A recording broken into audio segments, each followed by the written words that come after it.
Hi everyone, welcome to my channel white flamingo. आज हम बात करेंगे डीमन स्लेयर सीजन 2 के बारे में। तो दोस्तों, पहली एपिसोड में हमने देखा तांजीरो चारकोल लेकर शहर पे बेचने के लिए जाता है, लेकिन घर लौट के देखा उसका भाई बहन मॉम सब तब तक मर चुके। सिर्फ नेजुको जिंदा थी, लेकिन वो भी डीमन बन चुकी थी। एक डीमन स्लेयर जिसका नाम है ग्यू तोमियोका, वो नेजुको को यानी कि एक डीमन को खत्म करने के लिए आया था। लेकिन एक डीमन को अपनी भाई को प्रोटेक्ट करते देखकर उसने उन दोनों को माउंट सागिरी जाकर मास्टर सकोंजी उरोकोडाकी से मिलने को कहा और दोनों भाई बहन माउंट सागिरी के लिए निकल पड़ा। तो चलिए शुरू करते हैं डीमन स्लेयर सीजन 1 एपिसोड 2, जिसका टाइटल है मास्टर सकोंजी उरोकोडाकी। कहानी की स्टार्टिंग में हम देखते हैं दोनों भाई बहन माउंट सागिरी जाने के रास्ते में एक गाँव में आके रुका। वहाँ तांजीरो एक फार्मर से कुछ बैम्बू और वहाँ पड़ा हुआ एक बास्केट मांगा। फार्मर ने कहा, ठीक है, तुम ले जा सकते हो, लेकिन इसके बदले में कोई पैसा नहीं चाहिए। लेकिन फिर भी तांजीरो कुछ पैसे देने के लिए जिद किया। फार्मर ने फिर से मना किया, लेकिन तांजीरो फिर भी जबरदस्ती उनको कुछ पैसे देकर और बाय बोलकर वहाँ से चला गया। फिर एक गुफा के बाहर वो नेजुको को पुकार रहा था, लेकिन नेजुको वहाँ गड्ढा खोद के चुपचाप छुपी हुई थी। तांजीरो को समझ आ गया कि धूप से बचने के लिए नेजुको ने ऐसा किया। आखिरकार वो भी तो एक डीमन बन चुकी है। वो नेजुको को रुकने के लिए कहा और जल्दी से एक बास्केट तैयार करने बैठ गया और फिर नेजुको को उस नई बास्केट में बैठने को कहा, क्योंकि उन लोगों को अभी निकलना पड़ेगा। लेकिन नेजुको उस बास्केट में फिट ही नहीं हो रही थी। तब तांजीरो ने नेजुको से कहा, क्या तुम्हें याद है कल तुम कितनी बड़ी हो गई थी? तो क्या तुम साइज में छोटी होने की कोशिश कर सकती हो? फिर नेजुको साइज में छोटी हो गई और बड़े आराम से बास्केट में फिट भी हो गई और तांजीरो नेजुको को पीठ पे लेकर माउंट सागिरी के लिए निकल पड़ा। जाते वक्त तांजीरो को एक औरत दिखा। उस औरत ने माउंट सागिरी तक जाने की रास्ते के बारे में बताई और ये भी कही आजकल बहुत लोग वहाँ से गायब हो रहे हैं। लेकिन तांजीरो ने कहा वो अपना ध्यान रखेगा और बाय बोलकर वहाँ से चल पड़ा। फिर रात के टाइम वो दोनों एक टेम्पल के सामने आके रुके। तभी तांजीरो को खून का स्मेल आया और वो दोनों टेम्पल की ओर दौड़ने लगे और दरवाजा खोलते ही तांजीरो शॉक्ड हो गया। एक डीमन वहाँ के लोगों को खा रहा था। तभी वो डीमन उन दोनों को देख के कहा, तुम लोगों को हिम्मत कैसे हुआ यहाँ आने की? ये मेरा एरिया है। तांजीरो को समझ नहीं आ रहा था कि वो क्या करेगा। तभी उस डीमन ने कहा, एक मिनट, क्या तुम लोग इंसान हो?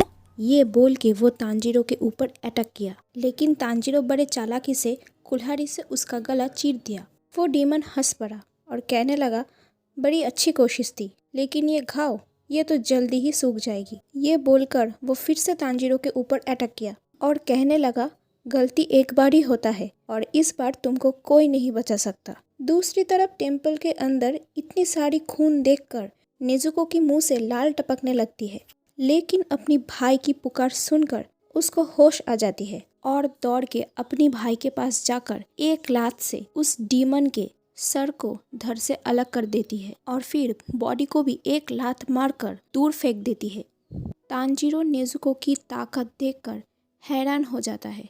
तभी उस बिना सर का बॉडी उछलकर नेजुको के ऊपर अटैक करने आता है। तांजीरो भी कुल्हाड़ी लेकर उन लोगों के पीछे जाता है, लेकिन तभी हम देखते हैं बिना शरीर के उस बॉडी से दो हाथ निकल आया है और वो तांजीरो को उनके पीछे जाने से रोक के रखा है। तभी बिना सर का वो बॉडी नेजुको को पकड़ के जंगल की तरफ फेंक दिया। इधर डीमन का वो सर तांजीरो को छोड़ ही नहीं रहा था। तभी तांजीरो ने उस डीमन को अपनी सर से जोर से एक टक्कर दिया और वो डीमन पूरी तरह से हिल गया और कहने लगा, इस लड़के का सर तो पत्थर से भी हार्ड है। तांजीरो वो सर समेत कुल्हाड़ी को दूर फेंक के मारा और वो कुल्हाड़ी एक पेड़ पे जाके अटक गया। फिर वो नेजुको को ढूंढने जंगल की ओर चला गया।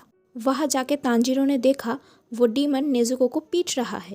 गुस्से में तांजीरो बिना सोच के उस डीमन को पकड़ के जंप किया।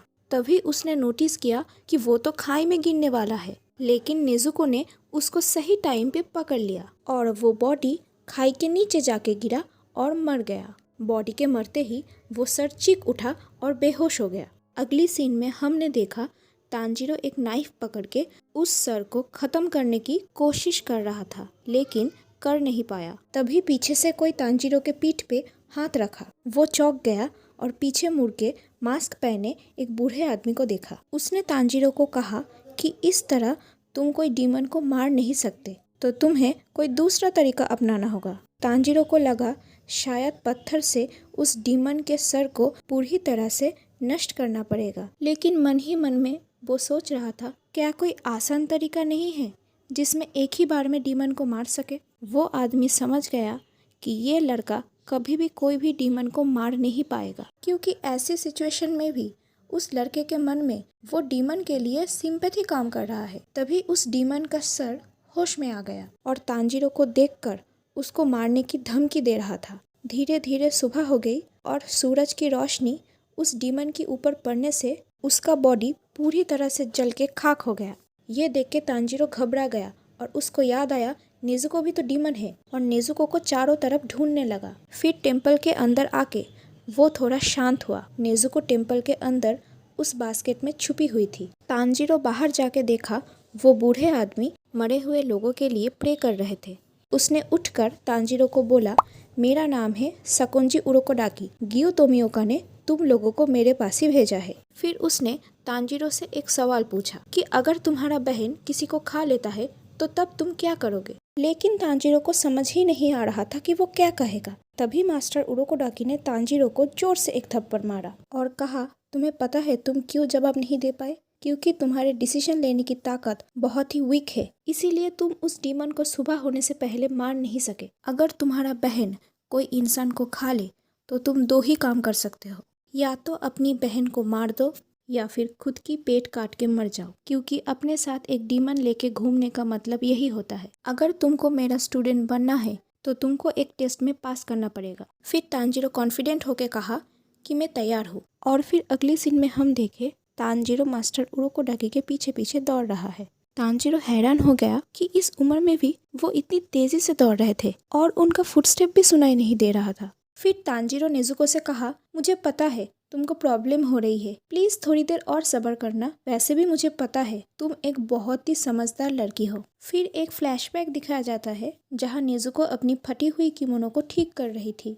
तभी तांजीरो आके नेजुको से कहा, तुम फिर से किमोनो को ठीक कर रही हो? इस बार मैं तुम्हें एक नई किमोनो खरीद दूंगा। लेकिन नेजुको ने कहा, नहीं नहीं, इसकी कोई ज़रूरत नहीं है, ये तो मेरी फेवरेट किमोनो है। वैसे भी इससे ज़्यादा ज़रूरी है हमारे भाई बहन को खिलाना। ये सब याद आते ही तांजीरो के आंखों में पानी आ गया और वो कहने लगा, मैं कैसे भी करके तुमको फिर से इंसान बना दूंगा और फिर तुम्हें एक नई किमोनो खरीद दूंगा। मैं अपने परिवार के लोगों के लिए जो जो नहीं कर पाया वो सब कुछ मैं तुम्हारे लिए करूंगा। फिर शाम के टाइम वो लोग मिस्टर उरोकोडाकी के घर के पास आके रुके।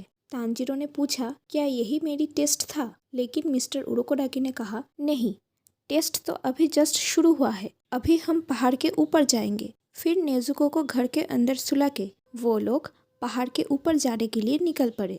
ऊपर पहुंचने के बाद मिस्टर उरोकोडाकी ने तांजीरो से कहा, यहाँ से तुमको वापस मेरी घर लौटना है, वो भी सुबह होने से पहले। और फिर वहाँ से गायब हो गया। तांजीरो मन ही मन हंस उठा और सोचने लगा, बस इतना सा काम करना पड़ेगा। शायद रात के टाइम चारों तरफ इतनी फॉग होने के कारण मिस्टर उरोकोडाकी को लगा मैं वापस लौट नहीं पाऊंगा, लेकिन मेरा सेंस पावर बहुत ही स्ट्रांग है और मुझे मिस्टर उरोकोडाकी का सेंट मालूम है, ये मेरे लिए बहुत ही आसान काम है। फिर कुछ देर जाते ही तांजीरो एक रस्सी पर पैर रख देता है। तभी दूसरी साइड से कुछ पत्थर आके उसके मुंह पर गिरा और तभी तांजीरो एक गड्ढे पे पैर रखा और उसके अंदर गिर गया। तांजीरो को समझ आ गया चारों तरफ ट्रैप्स बिछा हुआ है, लेकिन उसको कैसे भी करके इस टेस्ट को पास करना है और नेजुको को फिर से ह्यूमन बनाना है। तांजीरो अपने मन को शांत किया और आसपास के जितने भी स्मेल है उस पर ध्यान दिया, क्योंकि आखिरकार जितने भी ट्रैप्स है वो सब एक इंसान ने ही बनाया है। फिर तांजीरो एक एक करके सारे ट्रैप्स पार किया और अपनी मंजिल के करीब जाने लगा। दूसरी तरफ मिस्टर उरोकोडाकी नेजुको को सुला के खिड़की से बाहर देख के सोच रहे थे कि तांजीरो सुबह होने से पहले लौट पाएगा। और तभी तांजीरो लौट के दरवाजे के सामने आके खड़ा हुआ, लेकिन उसका हालत बहुत ही खराब है। मिस्टर उरोकोडाकी तांजीरो को देख के बहुत ही खुश हुए। फिर एक फ्लैशबैक दिखाया जाता है जहाँ मिस्टर उरोकोडाकी के पास एक चिट्ठी आता है जो कि गियो तोमियोका ने भेजा है। गियो ने चिट्ठी में लिखा है, मैं आपके पास दोनों भाई बहन को भेज रहा हूँ। उस लड़के को डीमन स्लेयर बनना है और उसका बहन डीमन बन चुकी है, लेकिन मैं गारंटी देती हूँ वो किसी को घायल नहीं करेगी। वो दोनों भाई बहन बिल्कुल अलग है और उस लड़के की आपकी तरह कमाल की स्मेल पावर है। मुझे पता है मेरी इस फैसले की फ्यूचर में ज़रूर कोई मतलब निकलेगा। आई विश वो लड़का डीमन को फिर से इंसान बनाने का कोई तरीका ढूंढ ले। ये मेरा पर्सनल रिक्वेस्ट है। प्लीज़ अब उस लड़के को ट्रेन करना। और चिट्ठी पढ़ने के बाद मिस्टर उरोकोडाकी तांजीरो और नेजुको को ढूंढने निकल गए। फिर आगे क्या हुआ वो तो हमने देख ही लिया। सीन वापस प्रेजेंट टाइम में शिफ्ट होता है और मिस्टर उरोकोडाकी तांजीरो के पास आकर कहते हैं, आज से तुम मेरा स्टूडेंट हो। और यहाँ पे ही आज का एपिसोड खत्म हो जाता है। अगर आप लोगों को मेरी वीडियो अच्छी लगी तो इस वीडियो को एक लाइक ज़रूर कर देना। अपने दोस्तों में शेयर करने मत भूलना और जल्दी से मेरी चैनल पे जाके सब्सक्राइब कर देना। मिलते हैं नेक्स्ट वीडियो के साथ, तब तक के लिए टाटा।